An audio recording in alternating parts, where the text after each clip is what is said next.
ફરી એક વખત સુરત મનપાની કામગીરી સામે સવાલ ઊભા થયા। તાજેતરમાં જ બનાવવામાં આવેલો રોડ જમીનમાં ધસી પડવાની ઘટના બની। આ રસ્તા પર જ્યારે એક ડમ્પર પૂરપાટ ઝડપે પસાર થઈ રહ્યો હતો તે સમયે જ અચાનક રસ્તો જમીનમાં બેસી ગયો હતો, જેના પગલે તે ડમ્પર પણ નવા નક્કોર બનેલા રસ્તાના ખાડામાં ફસાઈ ગયું। મહત્વનું છે કે બનાવ અંગેની જાણકારી મળતા જ આસપાસના લોકો તાત્કાલિક ઘટના સ્થળે દોડી આવ્યા અને જેસીબીની મદદથી ડમ્પરને બહાર કાઢવા તજવીજ હાથ ધરી। સ્થાનિકોના આરોપ પ્રમાણે અઠવાડિયા પહેલા જ આ રસ્તો તૈયાર કરવામાં આવ્યો હતો। રસ્તા પર પડેલા ખાડામાં ડમ્પર ખૂંપી જવાનો એક વિડીયો સોશિયલ મીડિયામાં વાયરલ થઈ રહ્યો છે।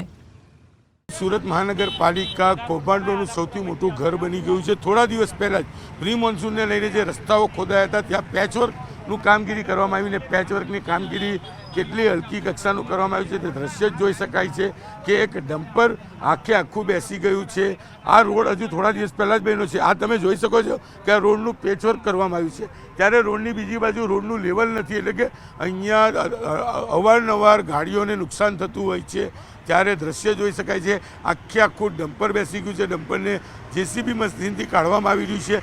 અધિકારીઓ ઘટના સ્થળે આવે, ચાલો આપણે અધિકારીઓને પહેલાં સવાલ કરીએ શું કહેવું છે, કયા પ્રકારની કામગીરી છે, કયા પ્રકારનું મટીરિયલ વપરાયું છે, કારણ કે રસ્તાની હાલત જોઈ શકાય છે। ચલો પહેલાં એક સ્થાનિક ભાઈ છે, આપણે એની જોડે વાત કરીએ। શું કહેશો ભાઈ?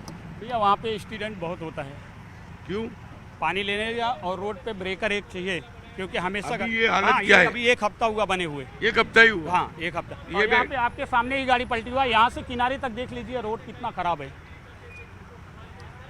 एक हफ्ते में यही हालत? हाँ, अभी ये तो जना हादसा नहीं हुआ, कोई शाम के टाइम होता हादसा हो जाता है यहाँ पे। બિલકુલ અધિકારીઓ છે, આપણે અધિકારીઓ સાથે વાત કરીશું શું સ્થિતિ છે, કયા પ્રકારની સ્થિતિ અધિકારી છે। આવો સાહેબ, શું નામ આપનું?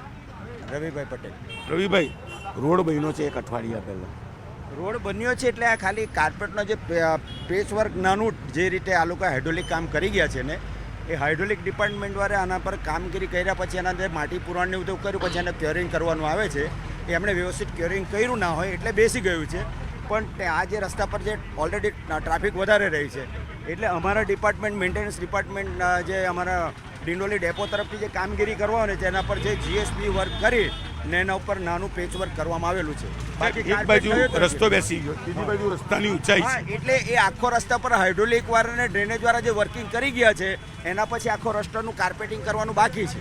એટલે કહી શકાય ખરું કે કોન્ટ્રાક્ટરની બેદરકારી છે? કોન્ટ્રાક્ટરની બેદરકારી કહો તો પણ ચાલે, અથવા તો આ જે હાઇડ્રોલિક ડિપાર્ટમેન્ટનું જે ક્યોરિંગ વર્ક ને તે કરવાનું બાકી હતું એના હિસાબે થોડો પ્રોબ્લેમ છે ભાઈ। ચલો બીજા અધિકારી છે, ઉભારો સાહેબ, ભાગશો નહીં। શું નામ આપનું? આપ ઉભારો, વાત તો કરો ભાઈ। વાતો કરી ભાઈ, એટલી બધાને થોડું જવાબ અલગ આપ અધિકારી છો મહાનગરપાલિકાના, અમે કીધું ભાઈ, વાત તો કરી દીધી કે ભાઈ અમે પેચ માર્યો છે, અઠવાડિયું થયું છે, હવે લાઈન એક મોટી લગાવી છે, કામ થાય। બરાબર તમને છે। એવું લાગે છે કે કોન્ટ્રાક્ટર કે કર્મચારી હવે જે હશે તમે જોઈએ શેના માટે સેટલમેન્ટ થયું ભાઈ, એ ડાયરેક્ટ હું તમને કેવી રીતના કહી શકું? અત્યારે રોડ બેસી ગયો, વાત સાચી? એ બેસી ગયો છે, પેચ વર્ક કર્યું છે, અમે હવે બેસી ગયો છે। સાઈડ રોડ બી ઊંચો છે, હા, સામેની સાઈડ રોડ ઊંચો છે, એ તો આખું કાર્પેટમાં લેવું પડે। આ તો પેચ માર્યો છે, નવી લાઈન નખાય છે, તમારે આખો નવો રોડ તો કરવાનો બાકી જ છે। અહીંયા અમે પેચ માર્યો છે જસ્ટ ખાલી આના પર। મહાનગરપાલિકા અને તેના કોન્ટ્રાક્ટરો કેટલી હલકી ગુણવત્તાનું કામ કરી રહ્યા છે ત્યાં દ્રશ્ય પરથી ખબર પડે છે કયા પ્રકારની કામગીરી છે, કેટલી હલકી ગુણવત્તા છે। અને અધિકારીઓનું કહેવું છે હજુ રોડ બનાવવાનો બાકી છે, તો એક અઠવાડિયા પહેલાં શું બનાવ્યું હતું એને લઈને મોટા સવાલો ઊભા થયા છે। દ્રશ્ય જોઈ શકાય છે કે મુખ્ય જે રોડ છે, આ મુખ્ય રોડ છે ને રોડથી અડધો ફૂટ આ રોડ બેસી ગયો છે। જો મોટી ઘટના ટળી છે પણ ચોક્કસ આખું એક ડમ્પર બેસી ગયું છે અને ડમ્પરને કાઢવા માટે હવે બે જેસીબી મશીનનું મદદ લેવામાં આવી રહી છે। એક બાજુ રોડ બેસી ગયો છે તો બીજી બાજુ રોડનું લેવલ ઊંચું હોવાથી અહીંયા અનેક વખત અકસ્માત થાય છે। સ્થાનિક લોકો ચોક્કસ ખૂબ જ હેરાન છે અને મહાનગરપાલિકાનું વધુ એક કૌભાંડ પ્રી મોન્સૂનની કામગીરી પહેલાં સામે આવ્યું છે। કેમેરામેન જીગર ગુગલ સાથે કીર્તેશ પટેલ, ન્યૂઝ 18 ગુજરાતી, સુરત।